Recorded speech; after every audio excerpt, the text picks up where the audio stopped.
প্রকৃত ইসলাম যদি আপনাকে বুঝতে হয়, আপনাকে ফিরে যেতে হবে কারবালার মাঠে। আমার মাওলা হুসাইন তিনি মিথ্যার কাছে তার মাথাটা নত করে নাই, সত্যের জন্য তার মাথাটাই দান করে দিয়েছে। সুবহানাল্লাহ বলবেন না আপনারা? সুবহানাল্লাহ। এর জন্য খাজা বাবার একটি লেখা আছে, শাহ আস্তে হুসাইন, দিন আস্তে হুসাইন, দিন পানা আস্তে হুসাইন, সারদাত নাদাত দার দস্ত ইয়াজিদ, হক্কে বেলা লা ইলাহা আস্তে হুসাইন। হুসাইন হইল বাদশাহ, হুসাইন হইল ধর্মে মূল। মিথ্যার কাছে হুসাইন মাথাটা নত করে নাই, সত্যের জন্য এজিদেরকে এই মাথাটা দান করে দিয়েছিল, তবুও মিথ্যার কাছে পরাজিত হয় নাই। যেদিন হুসাইন কারবালার মাঠে তার শের দান করেছে, আমার খাজা বাবা বলেছে ওই দিন ইসলাম আবার পুনর্জীবন পেয়েছে।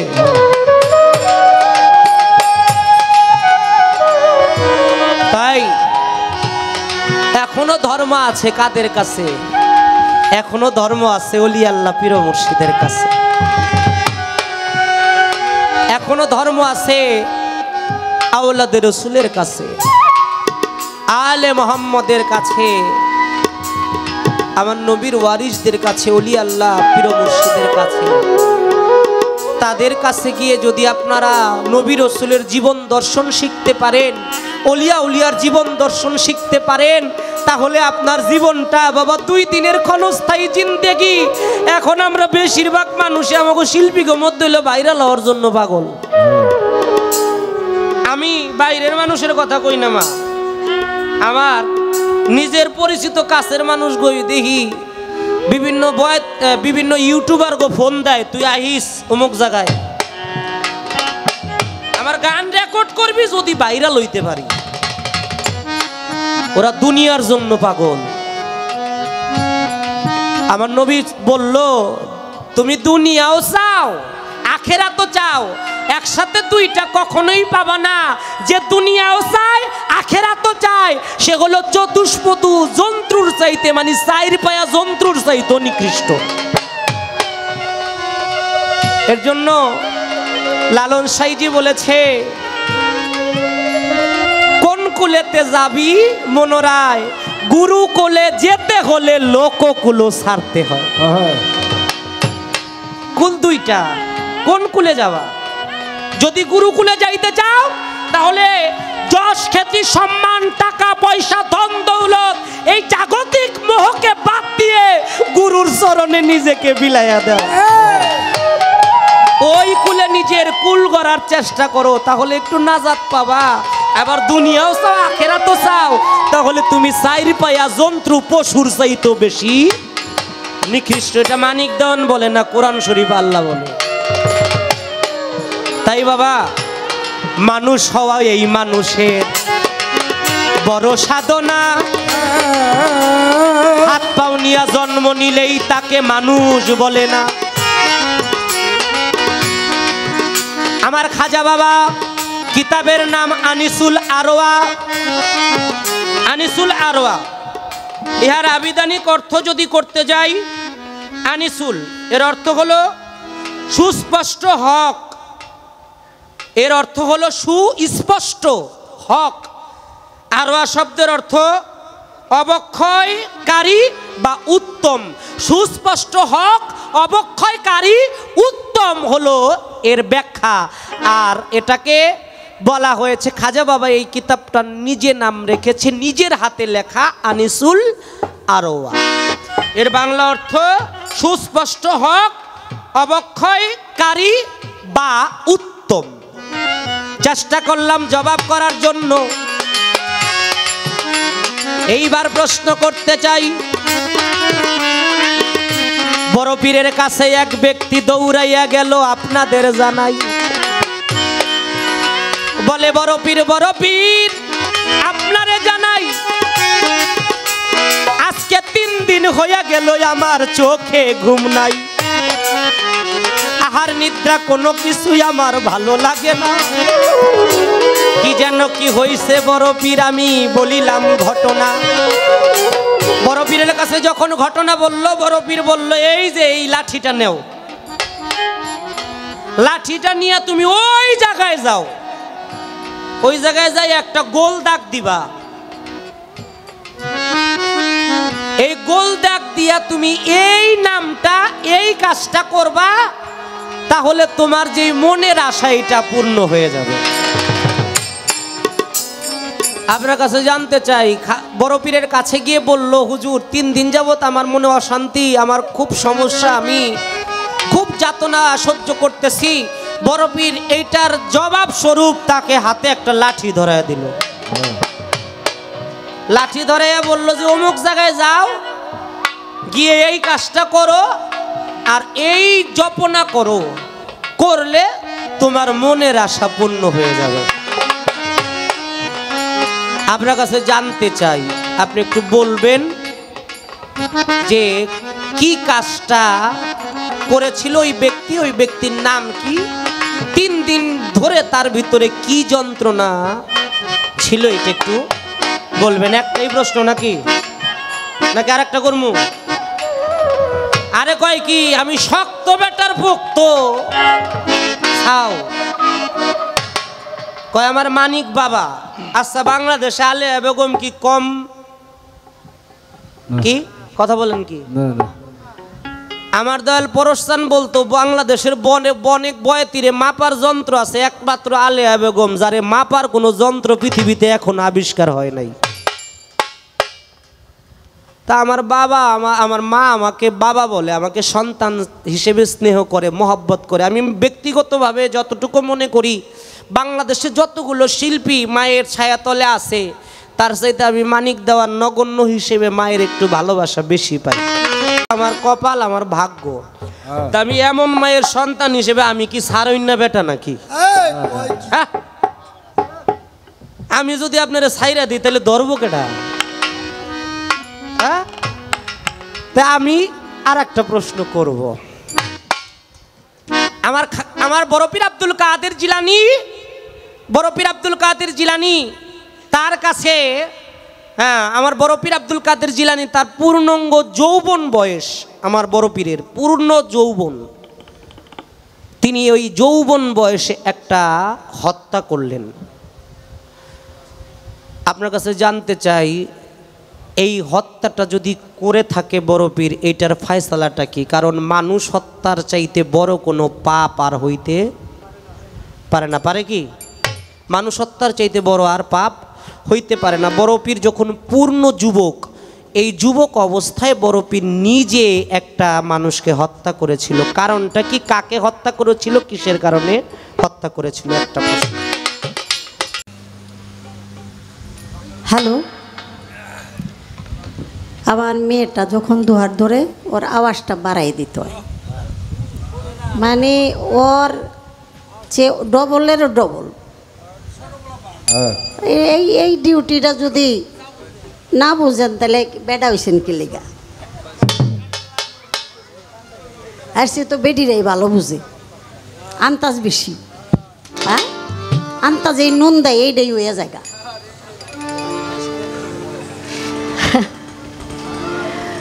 তো যাই হোক, ইঙ্গিত বুঝতে হয়, তাহলেই সব কিছু সমাধান হয়। আমার যে প্রশ্নগুলি ছিল অনেক সুন্দর জবাব দিয়েছে, জবাবের মধ্যে কোনো অভাব নাই, আমার কাছে খুব ভালো লাগছে। আর গুরু ধরার তরিকার জগতের যে কথাগুলি বলছে, সে কথাটা অবশ্যই বলতে বলতে বলতে মুখ ব্যথা হয়ে গেছে। কিন্তু আপনার মঙ্গল যদি আপনি না চান, আমি দালালি করে কদ্দূর আপনারা ভালো করতে পারেন। কি যার যার ইয়া নাফসি তার তার। আপনি যদি মুক্তি পাইতে চান, একজন ওসিলা লাগবে, একজন মুর্শিদ লাগবে। তরিকার জগতে আহলে বায়াত পাক পাঞ্জাতনের অন্তর্ভুক্ত অনুসারী তরিকাপন্থী একজন পীরের শরণাপন্ন একজনের হাত স্পর্শ করতে হবে, তাহলে আপনি রসুলের কাছে যাবেন। রসুলের মাধ্যমেই আপনি খোদার দিদার পাবেন। গাউসুল আজম গাউস পাক হযরত বড় পীর আব্দুল কাদের জিলানী রাহমাতুল্লাহ আলাইহি কাদরিয়া তরিকায় তিনি এসেছেন আমার বড় ইমাম হযরত ইমাম হাসান আলাইহিস সালাম তার সিঁড়িতে চলে আসলেন আমার গাউস পাক। আর হযরত খাজা মাইনুদ্দিন চিশতি রাহমাতুল্লাহ আলাইহি তাকে পাঠাইছেন আমার হযরত ইমাম হুসাইন আলাইহিস সালাম। আপনি যদি পাকপাঞ্জাতনের ঘরে যাইতে চান তাহলে পাকপাঞ্জাতনের মধ্যে যেই মূল দুটি তরিকা সেটা হইল চিশতিয়া এবং কাদরিয়া। চিশতিয়া কাদরিয়ার শাখা প্রশাখায় কেউ যদি আপনারা বায়াত হন, যদি আপনারা মুরিদ হয়ে যান, অবশ্যই আপনারা নাজাত প্রাপ্ত। কথাটা বলে দিলাম, বলাই শেষ। কিন্তু আপনার নাজাত যদি আপনি না চান তাহলে বলে আমার কি হবে? আপনার মুক্তি আপনারই লাগবে। বাবা রে, আমরা মুসলমানের ঘরে হইছি তাই নাম লেখাইছি মুসলমান, তাতে কোনো দিন কাজ হবে না। যার যার মুসলমান তাড়াতাড়ি হওয়া লাগবে। বাবার পেট যদি ব্যথা হয়, আপনি যদি ট্যাবলেট খান, বাবার কিন্তু পেট ব্যথা সারবে না। আপনার যদি ক্ষুধা লাগে, বাবা খাইলে কিন্তু আপনার পেট ভরবে না। যার যার ট্যাবলেট, যার যার খাবার তাড়াতাড়ি খাইতে হবে। আপনার আখেরাত পরিষ্কার করতে হবে। এখন আপনি একটা হিসাব করেন, আপনার বয়স যখন 12 বছর হয়ে গেছে, সেদিন থেকে কিন্তু পাপ পুণ্যের দায় দায়িত্ব নিজেরই, নাকি বাবা? 12 বছর যখন হয়ে যায় তখন কিন্তু আপনার পাপ পুণ্যের এটার বোঝা, এটার দায়িত্ব আপনাকেই পালন করতে হবে। এই জন্য বলা হয়েছে মুসলমান তাকেই বলা হয় যেই জন্য নাকি একজন পীর মুর্শিদ বেলায়েতের জামানায় একজন মুর্শিদের হাতে হাত রেখে বায়াত হয়েছে, কালেমা পড়েছে। যতক্ষণ পর্যন্ত মুর্শিদের হাতে হাত রেখে কালেমা না পাঠ করবেন, তওবা না পাঠ করবেন, ততক্ষণ পর্যন্ত আপনি পূর্ণাঙ্গ মুসলমানের কাতারে প্রবেশ করতে পারবেন না। এই কথাটাই আমার মানিক বাবাজি সুন্দর করে বিশ্লেষণ করলেন, বললেন, আমার কাছে খুব ভালো লাগলো।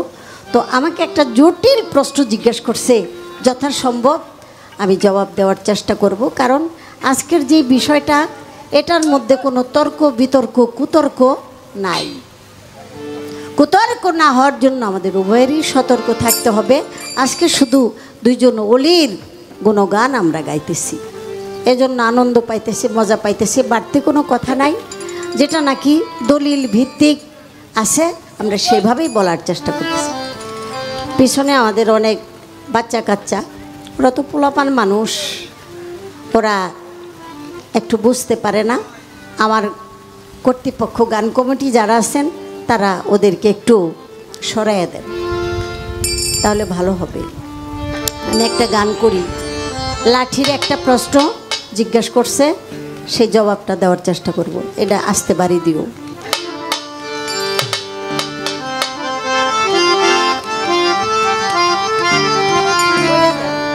এটা তো বেশি লাগে না।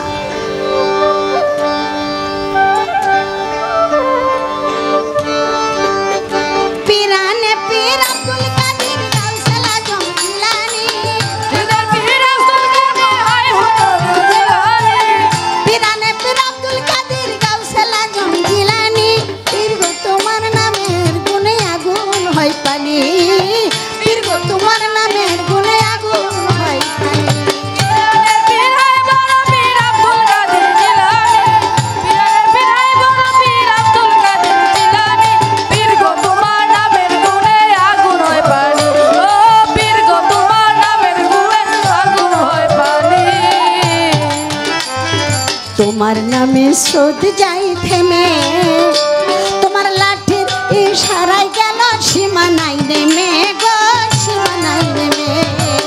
তোমার নামে স্রোত যাই থেমে,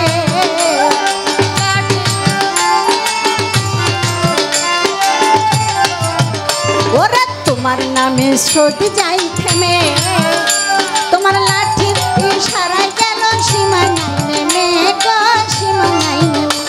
আরে আর কোনো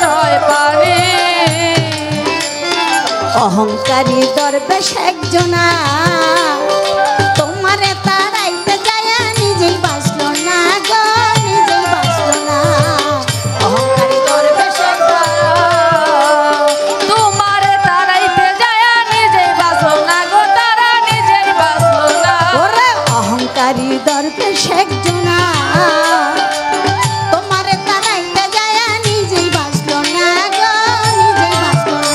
তারা ধ্বংস হয়েছে যারা করছে তোমার সাথে দুশ্মনী, তারা ধ্বংস হয়েছে যারা করছে তোমার সাথে দুশ্মনী। দীর্ঘ তোমার নামে গুণে আগুন হয় পানি, দীর্ঘ তোমার নামে গুণে আগুন হয় পানি।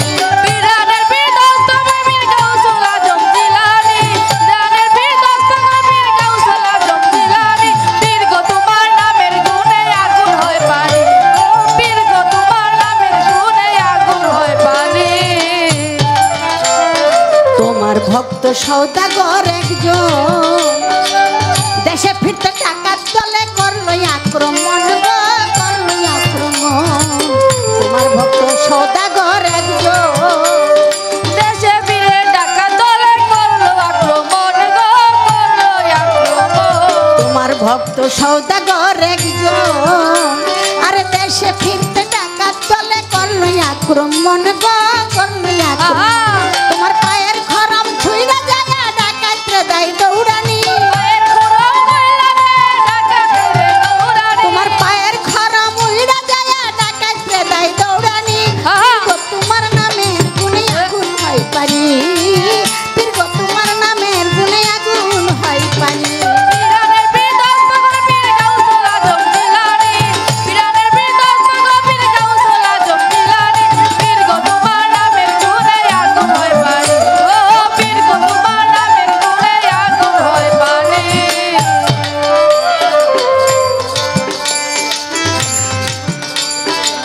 তোমার এই ওসিলা করিয়া কত যে পাপি তাপি গেল তরিয়া গো, গেল তরিয়া। তোমার এই ওসিলা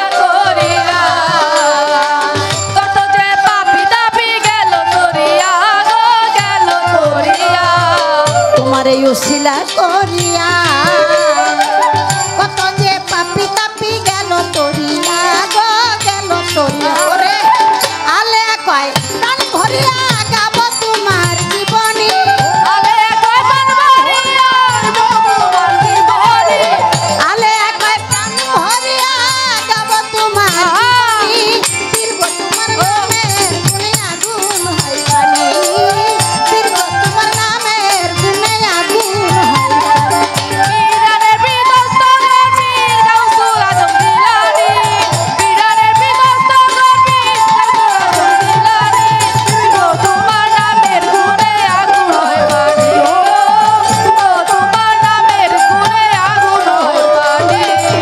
পিরানে পীর আব্দুল কাদির গাউসুল আজম জিলানী, পিরানে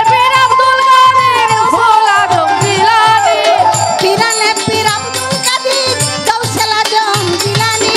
দীর্ঘ তোমার নামে গুণে আগুন হয় পানি, দীর্ঘ তোমার নামের গুণে আগুন হয় পানি, দীর্ঘ তোমার নামের গুণে আগুন হয় পানি। দীর্ঘ তোমার নামের গুণে আগুন হয় পানি। আসলে গানের খাতাটা বের করি নাই, অনেক দিন হয়ে পালাটা করি না, তো তো না গাইতে গাইতে চর্চা না থাকলে আর কি মর্চা ধরে যায়। তো আমার যে ভাই সাইদুর মাশাল্লাহ ও বয়াতি না, তারপরও দেখেন গান মুখস্থ। কি বিপদ উদ্ধারটা হয়েছি, মানে 5,000 টাকা দিলেও এই বিপদ উদ্ধার হয় না। কানে কানে একটু কইয়া দিছে, ব্যাস আমার মনে এসে পড়ছে।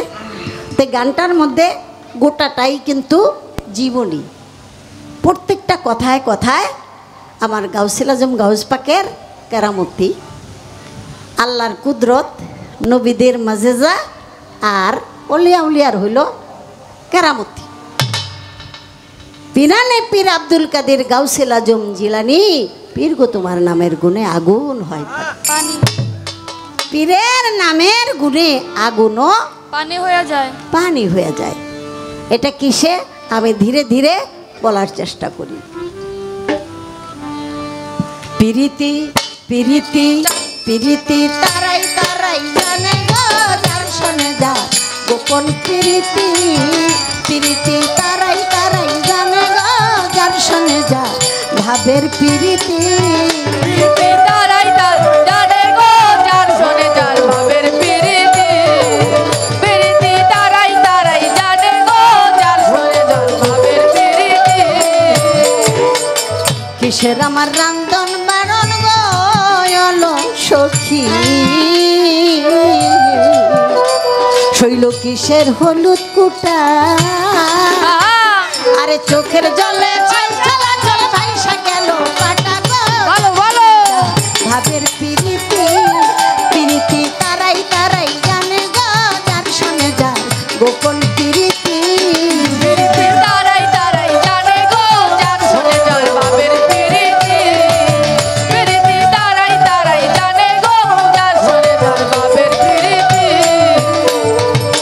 জ্ঞানী গুণী যত জনা শোনেন দিয়া যে ভাবেতে নীরবতা করতেছেন পালন এই ভাবেতে সবাই মিলে থাকিলে নীরব আমাদের এই মনের কথা বলা যাবে সব সবাই মিলে বসে বাবা করলে একটু দোয়া সকলের দোয়া পেলে হবে রে গান গাওয়া আরে এই তোমাদের যাওয়া পাওয়া থাকবে গানে ভালো ভালো শোনে যায় ভাবের প্রীতি প্রীতি তারাই তারাই জানে গো যার শোনে যার ভাবের প্রীতি প্রীতি তারাই তারাই জানে গো যার শোনে যার ভাবের প্রীতি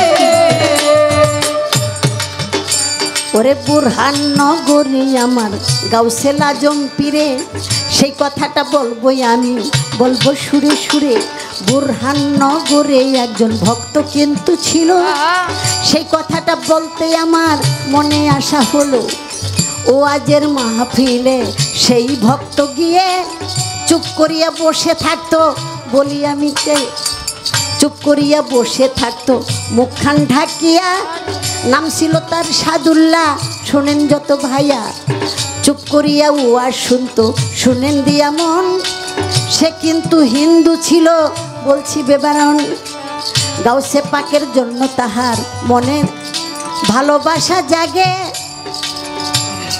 গাউস পাকের কাছে বসে থাকতে খুবই ভালো লাগে মনে মনে ভাবে কবে আমি গাউস পাকের চরণ ধুলি নিব জনমেরই তরে আমি তার গোলাম হয়ে রব ঘর বাড়ি ভালো লাগে না সংসারী কোন দিন যে আমি আসব এই মায়া ছাড়ি সেই দিনটি কবে যেন ভাগ্যে আমার আসবে কোন দিন আমার গাউসেল আজম আমায় গ্রহণ করে নিবে আমার ঘরে বড় একটা উপযুক্ত মেয়ে আছে ছেলেও একটাই আছে বলছি সবার কাছে মেয়েটাকে দেব বিয়া ছেলেটাকে করাইব বিয়া জন্মের মতোই আমি যাব ঋণ শেষ করিয়া সবার কাছ থেকে বিদায় নিয়ে আমি চলে যাবই আমার বড় পীরের বাড়ি এই আশায় চলল তিনি চলল আপন বাড়ি বাবা রে জন্ম দিলে তো ঋণ থাকা লাগে আমার দোষে যদি আমার মেয়েটার বিয়ে না হয় আমি অপরাধী হয়ে যাব আমার দোষে যদি আমার ছেলের সাথে কারো মেয়ে বিয়ে না দেয় আমি দোষী হয়ে যাব আমি অপরাধী হয়ে যাব আমার মতো পাতকী অপরাধীকে গাউস পাখি কবুল করে নিবে তাই মনে মনে ভেবে ওই চিন্তা করছে যাই বাড়ি যাই আমি আমার মেয়েটাকে বিয়ে দেব ছেলেটাকে বিয়ে করাবো ওদের বিয়ে শাদী হয়ে গেলে আমি বাড়ি থেকে চিরদিনের জন্য আমি বিদায় নিই আমি গাউস পাকের কাছে চলে যাব বাবারে নিঃশ্বাসের তো বিশ্বাস নাই আমাদের গ্রামের বাড়িতে সাভারে একজন রিক্সা চালক রিক্সা চালাইতে চালাইতে হঠাৎ করে একটা চার দোকানে যায়া বসে বললো ভাই কেমন জানি লাগতেছে এক গ্লাস পানি দানের একটা চা দেন পানিটা চাইতে চাইতে আরেকটা ভাইয়ের গলার মধ্যে মাথাটা রাখলো সাথে সাথে সবাই দেখলো তার প্রাণ পাখি আর নাই। আমাদের মিরপুরে এক লোক একটা ইলিশ মাছ চাই না, তার স্ত্রীরে বলতেছে অনেক দিন হয় বড় মাছ পাইও না খাইও না, মাছটারে এক পাট করে কাইটা বাজো আর লগে কয়টা শুকনা মরিচ বাজো, আজকে পেটটা বইরে খামু, আমি একটু গোসল করে আসি, যামু আর আমি। গোসল করতে গিয়া আর তো দরজা খুলে না, এই যে ডাক দিল, কয় যে মাছ তো বাজলাম, ঠান্ডা হয়ে যেতেছে, আপনি বাইরে কত গোসল করেন, পানিরও আওয়াজ নাই। দরজা ভাঙ্গা দেখে যে ইলিশ মাছ খাইব হ্যাঁ নাই, চলে গেছে। এটাই তো আমাদের জীবন, তাই না বাবা? আল্লাহ কয় যে কইয়া উপকরণের তোমাকে শক্তি নাই, তার মধ্যে এত বাহাদুরি কিসের? বান্দার শরীর হইল গান্দা। তাই আমাদের এতটুক জীবন নিয়া আমরা কত তোকাব্বরি, কত বাহাদুরি, কত নবাবী দেখাই। 2 দিন পরে প্রাণ পাখি উড়ে গেলে কোথায় নর্দমার পানি আসে আর যায়, এমন জায়গায় আমারে থুই আসবো যেই জমি বিক্রি করা যায় না, আমি আমার হাতেই সব সম্পদ গড়া। ভালো একটা জায়গায় মাটি দিব না আমারে, কারণ এই সম্পদের অনেক দাম। এই হইল আমাদের জীবন, বাস্তবতা বাবা, বাস্তবতা। কাগজ জন্য কাম করতে করতে, দালান বানাইতে বানাইতে, সব কিছু চিন্তা করতে করতে আয়নাই যে মুখখান দেখুম যে আমার চেহারাটা কেমন হয়েছে, ওই সময়ও আমার নাই। ওরাও একদিন কয় না যে শৈল তো কুলাই না, এবার একটু জিরাও করণ লাগবো না, ওরা আরও খুশি হয় আমি কাম করে ওগো খামাই খাওয়াই। এই হইল আমাদের জিন্দেগি, আমাদের জীবন। তাই বাবা নিঃশ্বাসের বিশ্বাস তাই প্রাণ পাখি উড়ে গেছে। বিছানাতে শুইয়া শুইয়া ভাবনা করিতে প্রাণ পাখি উইরা গেল, লাগলো না দেরিতে। প্রাণ পাখি উইরা গেল, গিয়াছে মরিয়া, ওরা চিতা শালাই লইয়া গেল, ফেলিবে পুড়িয়া। যখন নাকি আগুন ধরায় ওই যে কাঠগুলিতে, ধাউ ধাউ করে জ্বলে উঠলো বলি সবাতে, ধাউ ধাউ করে জ্বলে উঠছে। কিছুক্ষণের মধ্যে কাঠ পুড়ে ছাই, কিন্তু এই সাদুল্লার একটা পশমও পড়ে নাই। সবাই বললো এটা কেমন মরা, মরে রেখে ভূত হয়ে গেল গা, হ্যাঁ কাঠ পুড়ে গেল, এই লোকটা পুড়লো না, ব্যাপার কি? তারা একটা গাছতলায় বসে গেল, চিন্তা ভাবনা করতেছিল। হঠাৎ করে অঝরে বৃষ্টি, স্রোতের টানে দজলা নদীর মধ্যে লাশটা ভাসায় ফেলছে। ভাটিতে যায় না, লাশটা উজানে আসতেছে। আমার গাউসেলা জম গাউস পা ভক্তদেরকে ডেকে ডাক দিয়া কয় তাড়াতাড়ি বলি সবাকে, দজলা নদীর কিনারে জলদি যাও চলিয়া, একটা মরা লাশ আসিতেছে উজানে ভাসিয়া। সেই লাশটাকেই আমার কাছে আসো, নিয়ে আসো তাড়াতাড়ি, আমি নিজের হাতে গোসল করাবো এই বাসনা করি। বলে একদল যাও মাটি খনন করো, বানাও লও কবর, আরেক দলকে বলে তোমরা আনো কাফনের কাপড়, আমি নিজের হাতে গোসল দিব, গরম পানি করো, ওরা জলদি কইরা লাশটা আইনাই আমার কাছে ধরো। সবাই মিলে লাশটা গাউস পাকের সামনে আনিল, আরে সবাই মিলে গাউস পাককে বলিতে লাগিল।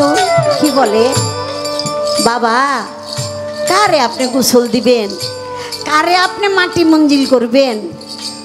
উনি তো হিন্দু। বোরহাননগরের সাদুল্লাহ সারা জীবন তো উনি সনাতন ধর্মের হিন্দু ছিল। আপনি একটা হিন্দু ছেলেকে আপনি মাটি দিবেন, জানাজা দিবেন? আমার গাউস পাক বলল, বাবা রে যখন নাকি আমার ওয়াজে আসতো, যখন নাকি মুখ ঢাইকা বসতো, ও আমারে যে কত ভালোবাসতো, সমাজের ভয় শুধু আমার কাছে আসতে পারে না। ছেলে মেয়েকে কলঙ্ক দিবে, বিয়ে হবে না, বিয়ে করাইতে পারবে না। ওর নিয়ত ছিল সবাইকে ছেলে মেয়েকে বিয়ে দিয়ে আমার কাছে চিরদিনের জন্য চলে আসবে। ওর আত্মা যে আমারে ভালোবাসে এটা তো আমি বুঝতে পারছি। যেদিন থেকে আমার নয়নের দিকে চাইয়া চোখের পানি ছাড়ছে সেদিনই তো ওর আমি কবুল করে ফেলছি। আপনারা জানেন মনমোহন দত্তের একটা গান আছে, কি গান? ওই যে দুই চোখের জলার প্রাণের টান, বন্ধুরে পাইতে তাবিনে কি মন্ত্র আছে, প্রাণের প্রাণ কাছে একবার আখি নিরে টেনে আনো প্রাণের প্রাণ কাছে। বন্ধুকে পাওয়ার জন্য চোখের পানির মতো আর কোনো সম্পদ ভক্তের নাই। বুকেতে জড়াইয়া বললো আমার ভক্ত বানাইয়া নিলাম, আজ হইতে ভক্ত কুল তোমাদের বলিলাম। ভক্তের কোনো জাত নাই, ভক্ত ভক্তই, ভক্তের কোনো আলাদা কোনো জাত নাই, ভক্তের জাত হলো গুরুর জাত। তাই আমার দয়াল গাউস পাক বুকের মধ্যে নিয়া তার ফায়াজ দান করে তাকে নিজের হাতে মাটি মঞ্জুর করলো। এই জন্য ওই যে কথাটা, পিরানে পীর আব্দুল কাদের গাউসুল আজম জিলানী, পীর গো তোমার নামের গুণে আগুন হয় পানি। যেই ভক্ত একবার মুর্শিদের প্রেমাগুণে পুড়ে পুড়ে ছাই হয়ে যায়, দুনিয়ার কোনো আগুনের শক্তি নাই তার শরীরে স্পর্শ করতে পারে, যদি সে ভক্তের মতো ভক্ত হতে পারে। ওরে জ্ঞানী যারা বুঝে তারা বুঝে নাই বাপের প্রীতি, তারাই তারাই জানে গো গোপন প্রীতি, তারাই তারাই জানে গো যার শোনে যার বাবের প্রীতি, তারাই তারাই জানে গো যার শোনে যার গোপন প্রীতি। আমার কাছে কথা তিনি জিজ্ঞাসা করিল, ভুলি নাই কথা মনেতে পড়িল। লাঠির কথা জিজ্ঞাসা করলো আমার কাছে, ভুলি নাই কথা মনেতে আছে। এক ভক্ত কান্না করে যাইয়া গাউস পাকের কাছে কয়, 3 দিন হয় খাবার দাবার ঘুম নাই, আমি দিলাম পরিচয়। আমার বড় পীরে লাঠি দিয়া বলে করো এই কাম, সেই কামটা করেছিল সবাই বলিলাম। এই কামটা কি বা কাম? আমার মনে হয় মানিক দেওয়ান আমার উপরে মনে মনে একটু রাগ করছে। রাগ না করলে এই প্রশ্নটা জিজ্ঞাসা করতো না। গান গায়া গামি না, এমনি গাম বাইরে। আমার তুলনামূলকভাবে গান গাইতে কষ্টও লাগে না, কিন্তু গাম বাইরেইতেছে, এটা ভালোই লাগতেছে। কারণ আমি কই যেই কামের গাম নাই ওই কামের কোনো দাম নাই। যেই মালিকের কামই করেন, যদি কাম করতে করতে গাইমা যান, মালিক আপনার প্রতি মায়া করে কইব বাবা অনেক কষ্ট হইতেছে, বাবা একটু জিরায় আলো, তাই না? ফাঁকির কাম মালিক পছন্দ করে। কারণ আমি এখানে উপস্থিত, আমি কারে গান শুনাই? আমি তো আমার মুর্শিদরেই গান শুনাই না, আমি তো আমার আল্লাহর এই গান শুনাই, আমার রসুলরেই গান শুনাই। আল্লাহ তো কইছে যে আমি তো তোমার দিকে চাই রইছি, তাহলে আমার দিকে আল্লাহ চাই রইছে না? আমি আল্লাহর এই গান শুনাই, আমার মুর্শিদরে গান শুনাই, আমার রসুলরে গান শুনাই, আমি আমার শফি বাবার আর ভান্ডারিরে গান শুনাই। তাহলে এর চেয়ে আনন্দের আর কি থাকতে পারে? তো লাঠির কথা আপনি জিজ্ঞেস করছেন, 2টা জবাব আছে, ছোট ছোট করে একটু করে কই। কারণ পোলাপান মানুষ তো এডিরে দিয়া পুরাপুরি বিশ্বাস করুন যায় না। একটা থুইয়া যেমন বিশ্বাস করে পরে হেইটাই দূরে বইব যে আমি তো এইটা জিগাই নাই, এইটা জিগাইছি। তবে পরশ ভাই যতই শাস্ত্রিক ছিল কিন্তু ঠেড়াও আসিল।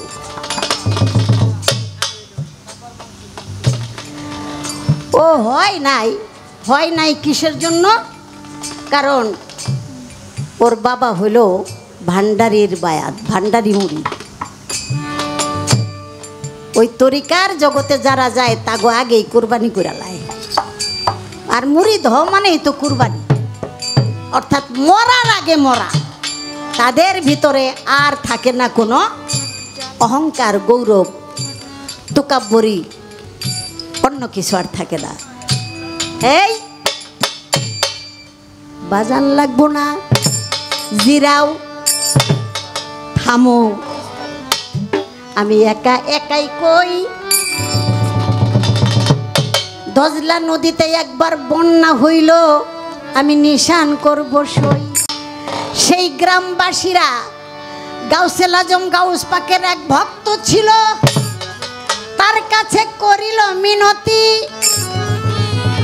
ওরে আমরা হইলাম গরিব মানুষ, হইছে অনেক ক্ষতি। এই যে বন্যা এসে আমাদের গ্রামটা ডুবে যাইতেছে, তুমি তো একজন অলির মুরিদ, তোমার মুর্শিদ কেবলাকে একটু বলো সে যেন দোয়া করে। যদি দোয়া করে আল্লাহ তো তার কথা শুনে, তুমি বললে তো হবে। তাই সে ভক্ত যায়া বলল, বাজান আজকে 3 দিন হয় আমরা বন্যায় কবলিত হয়ে গেছি, আমাদের গ্রামটা একেবারে ডুবি ভাব হয়ে গেছে। তাই গ্রামবাসীরা বলল যে তোমার মুর্শিদ কেবলা একজন আল্লাহওয়ালা, সে যদি আল্লাহকে বলে আল্লাহ তো তার কথা শুনে, আল্লাহর অলির কথা আল্লাহ শুনে। তাই তোমার মুর্শিদকে বলল সে যেন একটু দোয়া করে যাতে আমাদের গ্রামটা বন্যার হাত থেকে বেঁচে যায়। ওই ভক্ত এসে মুর্শিদের পায়ে চুম্বন করে বলল, বাবা আমার জন্য না, ওই গ্রামবাসীরা আমাকে এই কথা বলছে যে তোমার মুর্শিদ যদি চায় এই গ্রামটা বন্যার হাত থেকে বেঁচে যাবে, আপনার যদি মনে চায় তাহলে আপনি যাইতে পারেন।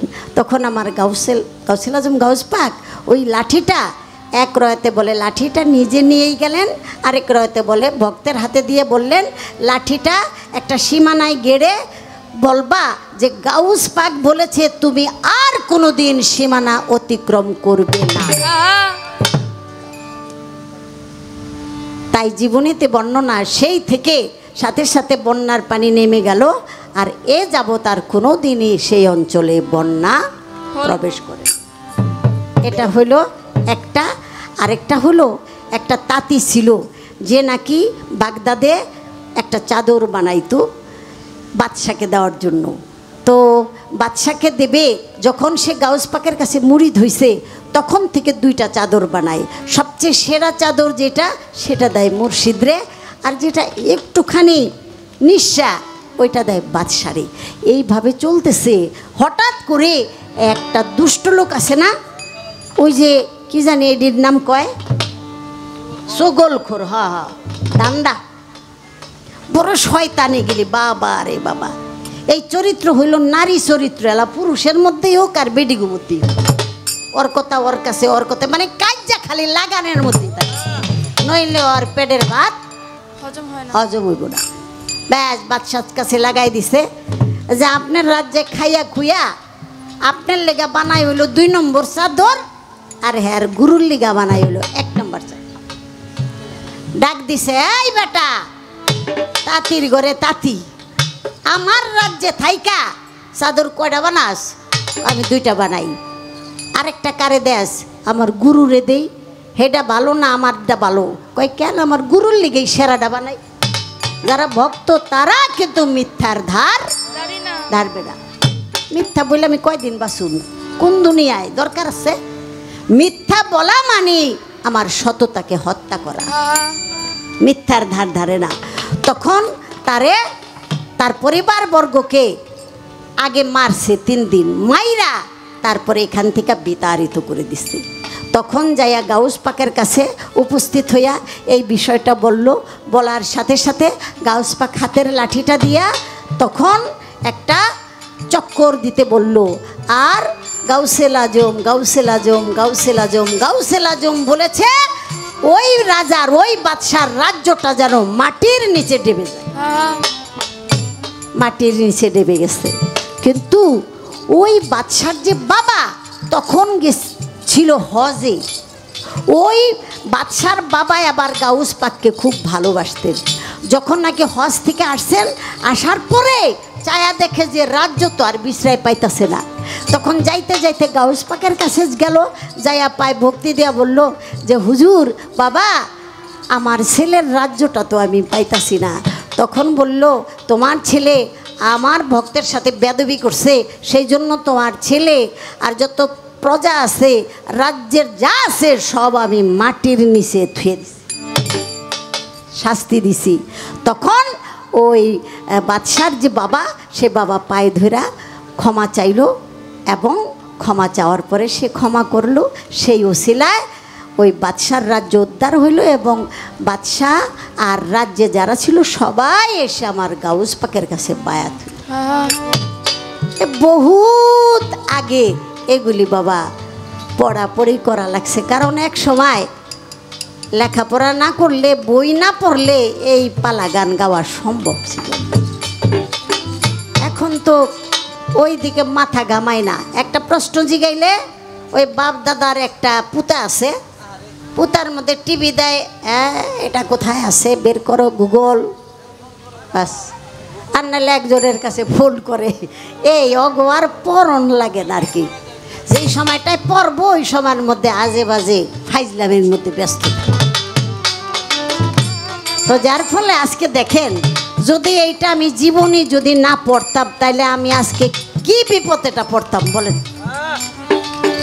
এই বাচ্চার কাছে আমার ধরা খাওয়া লাগতো না, মনে মনে তো আমার কলজাটা কাঁপাকাঁপি শুরু করতো, যে না জানি মানিক আমারে কি অপমানটা করে। আপনাদের দোয়ার বরকতে এই প্রশ্ন জিজ্ঞাসা করছিল, আমি জবাব দেওয়ার চেষ্টা করলাম।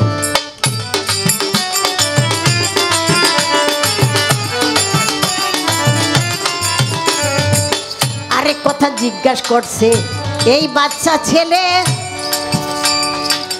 এত কথা জবাব দিব বলেন নাকি হলে? যুবক বয়সে গাউস পাক একটা হত্যা করিল, কিভাবে হত্যা করলো ভাইয়া চুইরা বলো। ওই হত্যার বিনিময়ে কিবা শাস্তি আমারে জিগায়, সেই কথাটা জিজ্ঞাসা করেছে আমায়। আমি কাইটটা সাইটটা বাইটটা কইরা সংক্ষেপেতে বলি, সেই কথাটা শুনে নিবেন যত ভাই সকলই। একদিনেতে বড় পীর রাস্তা দিয়া হাঁটে, এমন সময় কয়েক যুবক আসিল নিকটে। কয়েক যুবক একসাথে বসে একটা পরামর্শ করে, আরে বড় পীর হইল তিনি, দেখব কি প্রকারে। উনি নাকি আল্লাহর ওলি, হইছে অন্তর্যামী, সব কিছু গাইবি বুঝতে পারে, দেখব তাই এখনই। 5-6টা যুবক ছেলে তারা পরামর্শ করতেছে, উনি নাকি আল্লাহর ওলি, গাইবের খবর জানে, এইটা জানে এইটা জানে। আয় দোস্ত, আজকে আমরা পরীক্ষা করি সে কয় নম্বরের ওলি। বললো কেমনে পরীক্ষা করুন? একজনরে কয়, এ বেটা আজকে তুই মরার একটা বাহানা করবি, তোরে কাফন পড়াইয়া বড় পীরের সামনে নিয়ে শোয়া। বড় পীরে কমু যে আমগো দোস্ত মরে গেছে গা, তারে জানাজা পড়ানো। যদি জানাজা পড়ায় তাহলে তাই ধরা খাইবি, কারণ তুই তো জেতা। কি তুই রাজি? কয় হব দোস্ত, আমি তো মইরা যাবো না, আমি সে অভিনয় করি। মানে 4-5টা শয়তান একখান হইলে যাওয়াই আর কি। মাশাল্লাহ কাফন পরাইয়া বড় পীরে ডাক দিছে, হুজুর কান্তাছে, আমাকে দোস্ত হঠাৎ করে মারা গেছে। এখন আপনি তো একজন ইমাম সাহেব, আপনি একজন মুর্শিদ, তাড়াতাড়ি আপনি জানাজাটা পড়াইয়া দেন, আমরা মাটি দিয়া লাই। তখন বড় পীর বলল, বাবা আমার কাজ আছে তো, এই কাজটা আমি না করি। কয় হুজুর এটা কেমন কথা কইলেন, মুসলমান হ্যাঁ তো বড় কর্তব্য জানাজাটা পড়ানো, আপনার এটা পড়াইতে হইব। কয় তাই নাকি, না পড়াইলে হয় না? কয় না না না এ না আর কই পাবো ইমাম সাহেব। তা আমার বড় পীর জানাজা পড়াইলো। কিভাবে? জানাজার নামাজ কয় তাকবীরে হয় বাবা? 4 তাকবীরে। 4টায় না?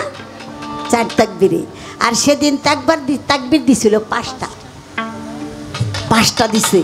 5টা তাকবীর দিয়া যখন নামাজ পড়লো, পড়ার পরে এখন দুস্তরা তালি দিতেছে। আহা আপনি যে ভণ্ড এটা তো প্রমাণ হয়ে গেল।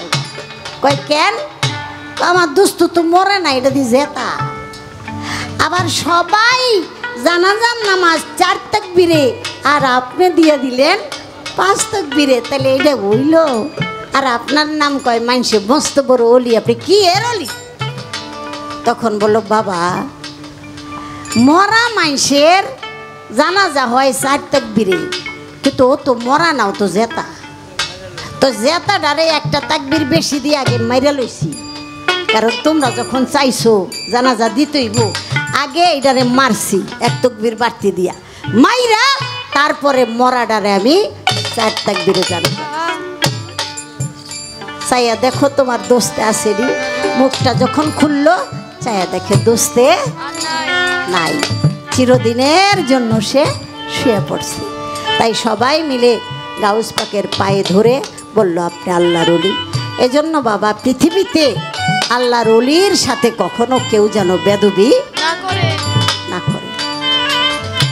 আল্লাহ বলে পৃথিবীর বুকে আমার ওলি, আমার ফকির, আমার দরবেশ, আমার মাস্তান যারা আছে তারা দুনিয়ার মধ্যে তোমাদের কাছে মেহমান স্বরূপ।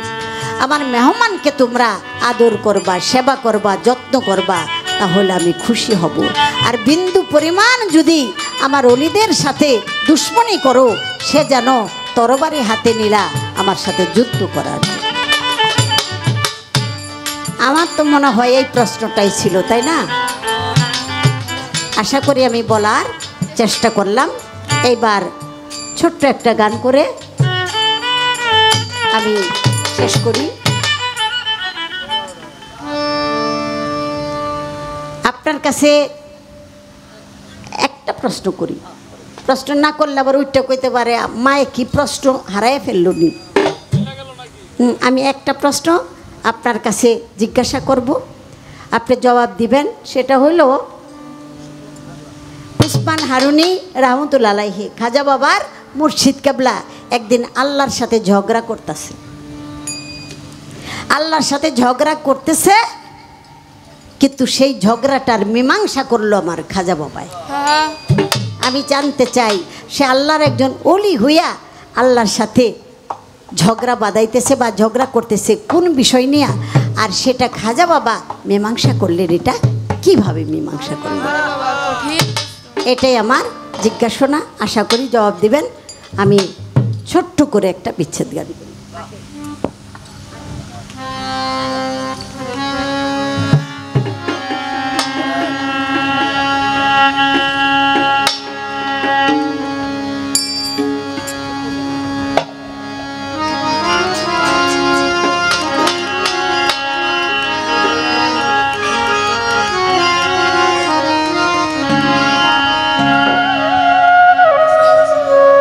সুখ হইল না রে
এখনো পর্যন্ত আপনারা দয়ালরা দরদিরা বান্ধবরা যারা আছেন, আপনারাও যদি দয়া করে একটু যাইতেন তাহলে আমাকেও কিন্তু যাওয়ার ব্যবস্থাটা হইতো। ওই হাসতেছে, বেশি বেশি হাসবেন, হাসলে হার্ট ভালো থাকে, হৃদয় ভালো থাকে, হাসাটা ভালো। তো যাদের যা দরকার তারা তা নিয়ে চলে গেছে, এখনো আপনাদের হয়তো কিছু দরকার আছে। তাই সাধুবাদ জানাই, ভক্তিবাদ জানাই আপনাদের চরণে। আসলে গান বাজনা আগের সেই গান যেমন আছে, কিন্তু আগের সেই শ্রোতাগুলো নাই। এখন সঙ্গীতের প্রতি মানুষের আকর্ষণটা কেমন যেন একটু একটু কম কম দেখা যায়। কারণ এই কথা শুনতে শুনতে, এই গান শুনতে শুনতে আর কত শুনবো। দু এক জায়গায় গান গায়া খুব শান্তি পাই, যেখানে এই জ্বালা যন্ত্রণাগুলি থাকে না। কোন জ্বালা যন্ত্রণা? এই যে ইউটিউব, এটা একদিকের জ্বালা যন্ত্রণা, আর একদিকে অনেক উপকারের ব্যবস্থা। যারা নিত্য নতুন গায়ক শিল্পী তাদেরকে ইউটিউবের মাধ্যমেই তারা তুলে ধরেছে, এর জন্য অনেকের বায়না অনেক টাকা। গুরুর পাইরবি নাই, গুরুর গোলামি নাই, গুরুর বাড়িতে যাওয়া আসা নাই, গুরুর প্রতি প্রেম নাই, এমন অনেক শিল্পী আমরা আছি ভাইরাল হয়ে বসে রয়েছি এই ইউটিউবের বদৌলতে। কিন্তু মূল কিছু ভাবের প্রেমের আলাপ আলোচনা আছে, যেই আলোচনাগুলো মুখে আসলেও আবার ভিতরে চলে যায়, বলা যায় না। কারণ আমার দয়াল নবীর কাছে আবু হুরায়রা রাদিয়াল্লাহু তাআলা আনহু তিনি এসে বলেছিলেন, হুজুর আমি 2 প্রকারের ইলম শিক্ষা করেছি। আল্লাহর নবী বলেছে বলো। 2 প্রকারের ইলম শোনার পরে নবী বলল, হুরায়রা তুমি এই প্রকার ইলমগুলো সকল লোকজনদের কাছে, মানুষদের কাছে বইলো, তারা গ্রহণ করবে, কিন্তু আর যেই বাতিনি গুপ্ত ইলম, গুপ্ত ভেদের কথা, এইটা তোমার দেশের দেশি না হইলে তার কাছে বলতে যাইও না। যদি বলতে যাও তাহলে তোমার মাথাটা আর ঘাড়ে থাকবে না। আমি ভক্তিবাদ জানাই, অনেক ভেদতত্ত্বের কথা যেগুলো বলা যায় না, তবুও আমার মা সেই কথাগুলো বলে আপনাদের মাঝে সুন্দর কিছু উপস্থাপনা করেছে। আমার কাছে আর একটি প্রশ্ন, পালা যেহেতু রাখছে, আর একটা গান গেয়ে আমি জালালউদ্দিন খাঁর একটি গান করব, তারপরে একটি বিচ্ছেদ গান আমি করব। আমার কাছে 2টা অনুরোধ বললে ভুল, আদেশ হবে, আমার প্রতি আসছে, চেষ্টা করব সেখান থেকে 2-1টি গান করার জন্য। ধন্যবাদ।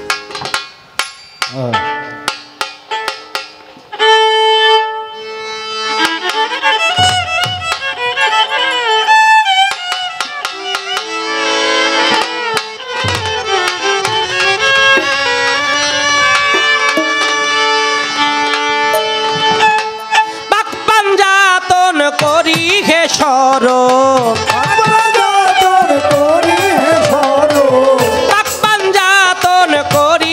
শরণ বড় লোকে গমন ওয়াজ করনি, মুলকে হিন্দে গারিব খাজা চাই তোমার মেহেরবানি।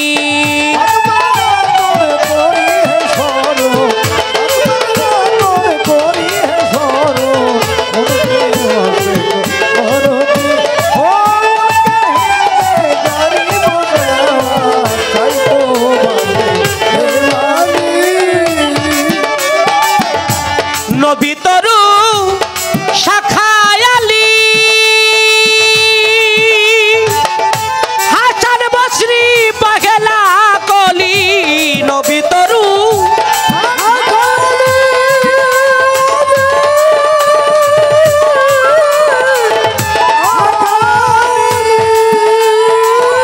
হাসান বসরি পাগলা কলি, 14 সিঁড়ি পর ফুটিল,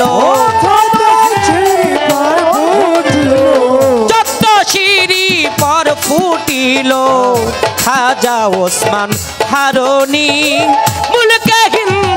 গাড়ি বেনওয়াজ চাই তোমার মেহেরবানি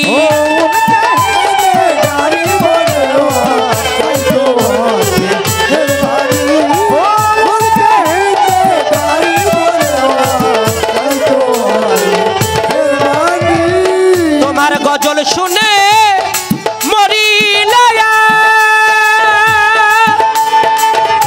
কুতুবউদ্দিন হন বখতিয়ার গজল শুনে মরিলায়া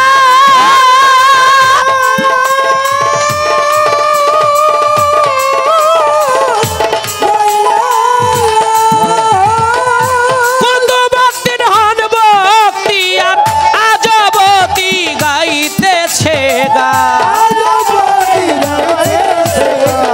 আজবতি গাইতেছে গান ফেরেশতা সব আসমানি মুলকে হিন্দে গাড়ি বনেওয়া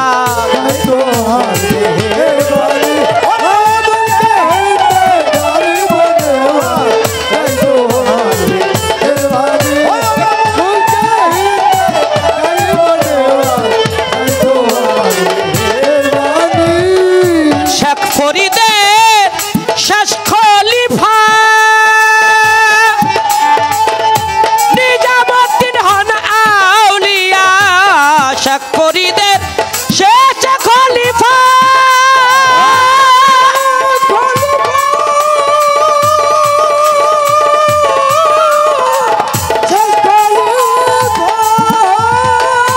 নিজামুদ্দিন হন আউলিয়া সারা জনম না ঘুমায়া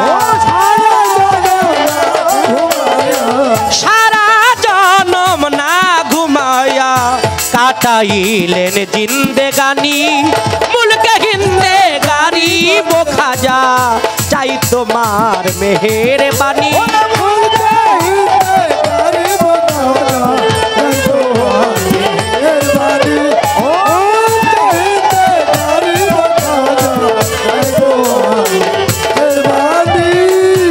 মঈনুদ্দিন হিন্দে সুলতান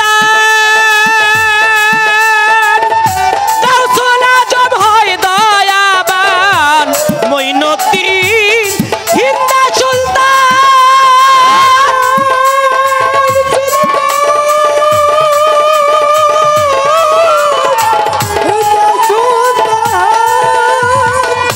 গাউসুল আজম হয় দয়াবান অফুরন্ত ভান্ডারের মাল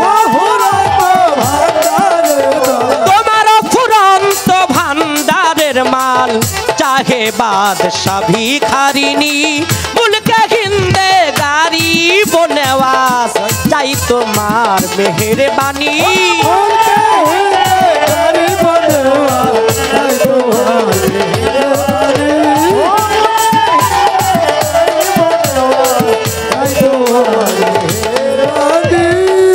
কবি জালালউদ্দিন জন্মের মতো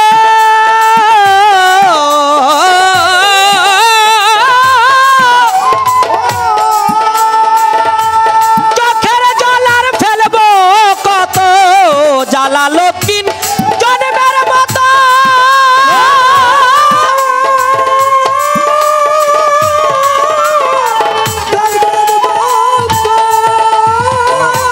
চোখের জলার ফেলবো কত দিলের দরদ মনের আশা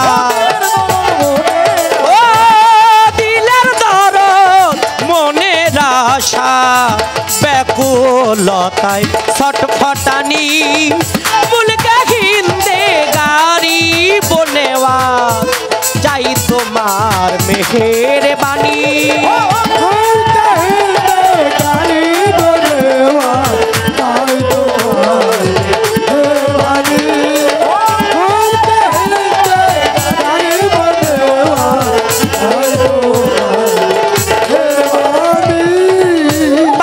পাকপাঞ্জাতন করি হে শরণ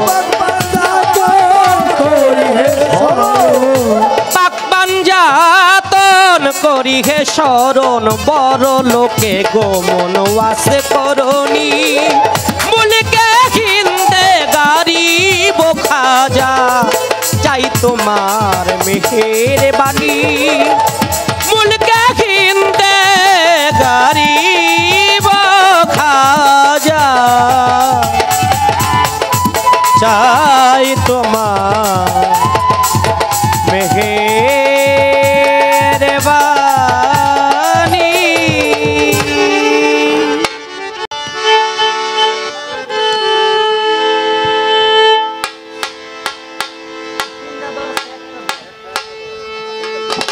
একটি গান পালা মোতাবেক রাখলাম। এবার আমার কাছে প্রশ্ন, আমি সুরে সুরে একটু জবাব দেওয়ার চেষ্টা করব। আমার খাজা মঈনুদ্দিন চিশতির যিনি পীর কেবলা খাজা উসমান হারুনি, খাজা বাবার পীর একদিন মাওলার কাছে মাওলার সাথে তর্ক বিতর্ক করতেছেন। এইটা সমাধান করলেন আমার খাজা বাবা কিভাবে?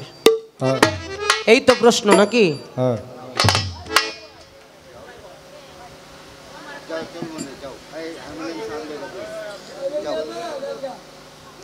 না, শেষ হয়েছে নিজে কথা কোন লাগবো তো।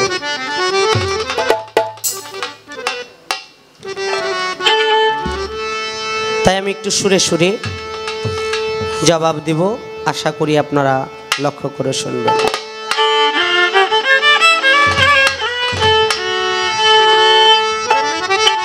আমি কোন সাধনে তোমার দেখা পাবো ও দয়াল বন্ধু রে, কোন সাধনে তোমার দেখা পাবো, দাসী হইয়া চরণে ঠাই নিব। কোন সাধনে তোমার দেখা পাবো ও দিন বন্ধু রে, দাসী হইয়া চরণে ঠাই নিব, দাসী হইয়া চরণে ঠাই নিব। হয় আমি কোন সাধনে তোমার দেখা পাবো ও দিন বন্ধু রে, দাসী হইয়া চরণে ঠাই নিব, দাসী হইয়া চরণে ঠাই নিব।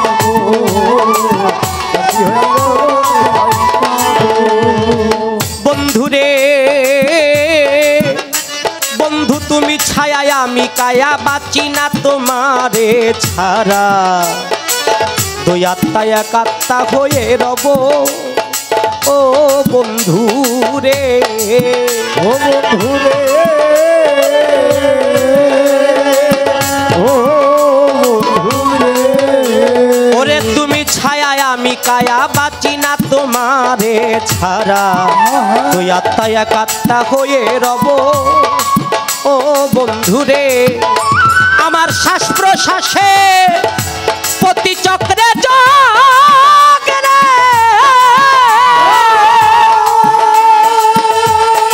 ওরে বন্ধু বসে থাকো হৃদ কমলে, আমার শ্বাস প্রশ্বাসে চক্রে চক্রে আমার মইনুল বন্ধু বসে থাকো হৃদ কমলে, আমি মানিক দেওয়ান তোমার আশায় রব বন্ধু, আমি মানিক দেওয়ান তোমার আশায় রব ও দিন বন্ধুরে, দাসী হইয়া চরণে ঠাই নিব। আমি কোন সাধনে তোমার দেখা পাবো ও দিন বন্ধুরে, দাসী হইয়া চরণে ঠাই নিব।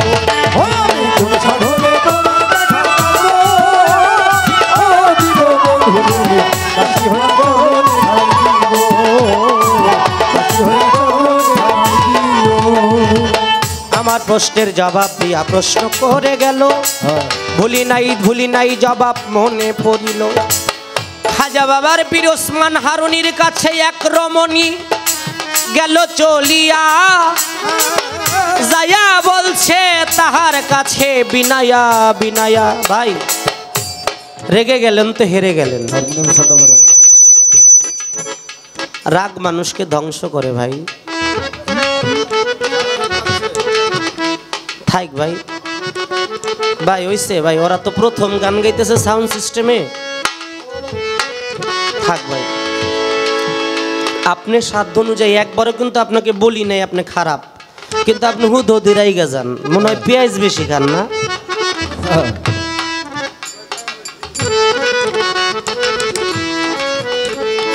ওই যে কইছে রেগে গেলেন তো হেরে গেলেন, রাগ মানুষকে ধ্বংস করে। আমরা তরিকত জগতের মানুষ, আপনিও তো তরিকত ধরা মানুষ, আমি যতটুকু জানি।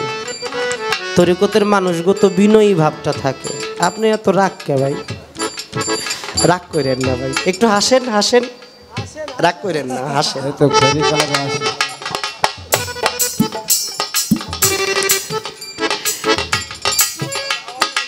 আমার খাজা বাবার মায়ের খাজা বাবার পীরের কাছে এক রমণী গিয়াছে চলিয়া, যাইয়া বলছে দুধ কলা দিয়া কিছু নজরানা দিয়া বিনাইয়া বিনাইয়া, টাকা পয়সা ধন দৌলতের কিছুর অভাব নাই, শুধু একটা সন্তান দেয় নাই আমার আল্লাহ মালিক সাহেব। একটা সন্তান দে রে, একটা সন্তান দে,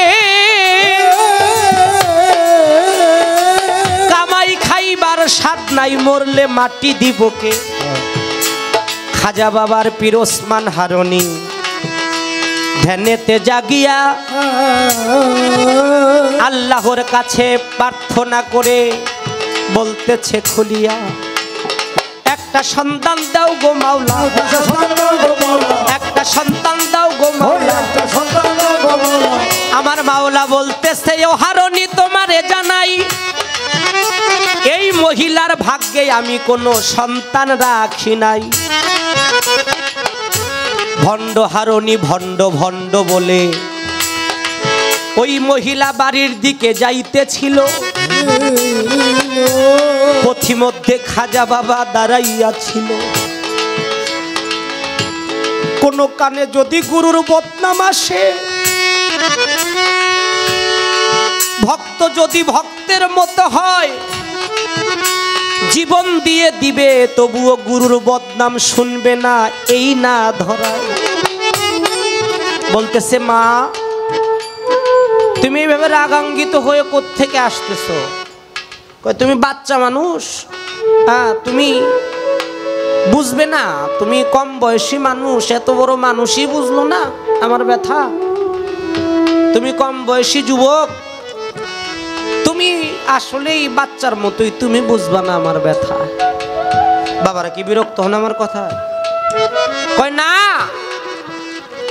আপনি যার বদনাম করতে করতে যাইতেছেন, আপনি তার বদনাম না কইয়া প্রয়োজনে আমার গলা টিপে আপনি আমাকে মাইরা ফেলেন, কিন্তু তার বদনাম আমার কানে আপনি দিয়েন না। আপনার কি সমস্যা আপনি বলেন। কয় গিয়েছিলাম ওসমান হারুনির দরবারে, শুনেছি আল্লাহর ওলির কাছে গেলে কেউ কোনোদিন খালি হাতে ফিরে না। কই আমি তো কিছুই পাইলাম না, আমি তো যেই খালি হাত নিয়ে আসছি খালি হাত নিয়েই যাইতেছি। তবে আসার সময় একেবারে যে খালি হাতে আসছি তা না, আমি বাড়ি থেকে দুধ কলা নিয়ে আসছিলাম। ওসমান হারুনি এই দুধ কলা খাইছে, খাওয়ার পরও আমার সন্তান আমাকে দিতে পারে নাই। হাই কি এর আল্লাহর ওলি। কয় রাখেন আর বললেন না, আপনার একটা সন্তানেরই তো অভাব। আল্লাহর দরবারে খাজা বাবা গেল সেজদায় পড়িয়া,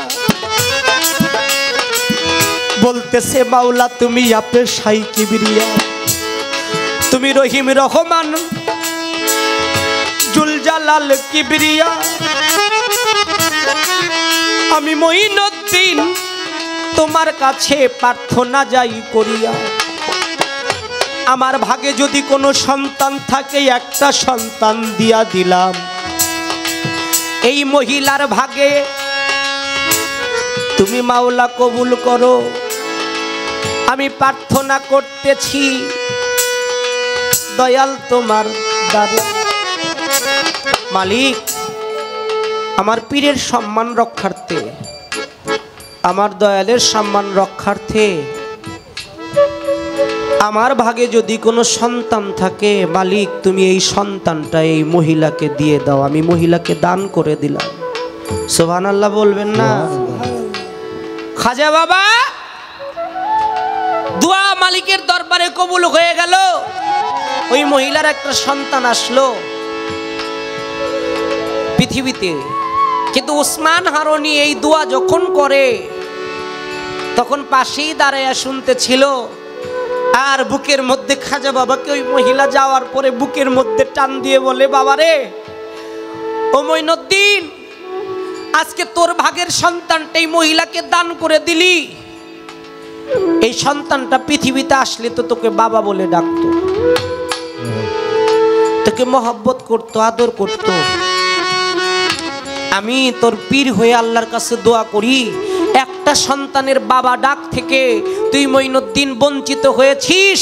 আমি তোকে দোয়া করলাম, পৃথিবীতে যত তরিকতের মানুষ আসবে সবাই তোকে খাজা বাবা বলে ডাকবে। আল্লাহর সাথে তর্ক বিতর্ক করতেছিল ওসমান হারুনি, এই মহিলার একটা সন্তান দেও, ব্যর্থ হয়েছে। এটা সমাধান করলো খাজা বাবা নিজের ভাগের সন্তান দিয়ে। এই তো তাহার প্রশ্ন ছিল, বাতাসে উড়ায়